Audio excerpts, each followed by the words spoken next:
রাজনৈতিক দলগুলোর সঙ্গে ঐক্যমত্য কমিশনের বৈঠকে যোগ দিয়েছেন প্রধান উপদেষ্টা ডক্টর মোহাম্মদ ইউনূস।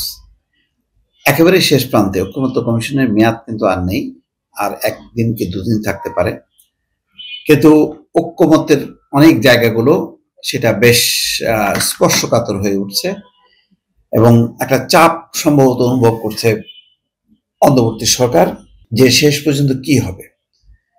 বিএনপির পক্ষ থেকে বলা হচ্ছে যে সংবিধান স্পর্শ করা যাবে না, সাংবিধানিক আদেশ দিয়ে সংবিধান পরিবর্তন করলে এটা খারাপ নজির হবে এবং এটা পরবর্তীতে অন্যরা এটা মিসইউজ করবে এবং এটা একটা রীতি হয়ে দাঁড়াবে। কিন্তু অন্যরা বলছেন যে জুলাই সনদের বাস্তবায়ন নির্বাচন আগেই হইতে হবে, তা না হলে নির্বাচন হইতে দেওয়া যাবে না।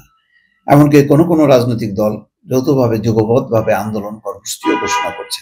তার মধ্যে অন্যতম একটা আছে পিআরের ব্যাপারে নিম্নকক্ষ উচ্চকক্ষ কোনো কক্ষেই পিআরের পক্ষপাতী না। বিএনপির বক্তব্য হচ্ছে নির্বাচিত সংসদ এটার ব্যাপারে সিদ্ধান্ত নেবে, কিন্তু সরকার মনে করছে যে বা অন্য রাজনৈতিক দলগুলো যে না, অ্যাটলিস্ট উচ্চকক্ষে পিআরটা মানে আনা দরকার এবং সেটা ইমপ্লিমেন্ট করা দরকার। আমার ধারণা যে এটার ব্যাপারে শেষ পর্যন্ত হয়তো ঐক্যমত্য হবে এবং তখন জামাত আবার একটু বলার সুযোগ পাবে যে তাদের একটা বিজয় হয়েছে, যেখানে পিআর তারা চাইছিল 2 কক্ষে, সেখানে অন্তত উচ্চ কক্ষে হয়েছে। তো একটা চাপ তৈরি করার জন্য বোঝাই যাচ্ছে যে ইসলামী দলগুলোকে নিয়ে জামাত ইসলাম একটা চাপ তৈরি করছে। তারপরে আরো অনেকগুলো বিষয় আছে, সেই বিষয়গুলো নিষ্পত্তি এখনো হয়নি, তবে অনেকগুলো হয়েছে যেগুলি প্রশাসনিক আদেশে সম্ভব, সেটা নির্বাহী আদেশের মধ্য দিয়ে সেটা ইমপ্লিমেন্ট হবে। তারপরে আছে মেয়াদের ব্যাপার আছে, সেই বিষয়গুলি নিয়েও ঐক্যমত্য হয়নি। আমার ধারণা যে সবকিছু মিলায় প্রধান উপদেষ্টা যথেষ্ট বুঝতে পারছে যে এই জুলাই সনদে যদি মানে রাজনৈতিক দলগুলো স্বাক্ষর না করে, এটা একটা তার একটা যে এতদিন অন্তত অন্তর্বর্তী সরকার তো এত সময় থাকার কথা না, ইতিমধ্যে প্রায় 1.5 বছর, যদি পুরা সময়টা থাকে তাহলে প্রায় 2 বছর হয়ে যাবে।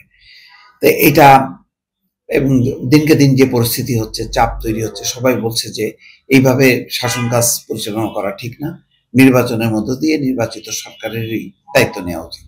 তো সরকারও এখন মানে খুবই তারা চেষ্টা চালাচ্ছে যে দ্রুত বেগে একটা জুলাই সনদ স্বাক্ষর করা, সংস্কারের ব্যাপারে ঐক্যমত্য করার মধ্য দিয়ে সরকারও বিদায় নিতে চায়।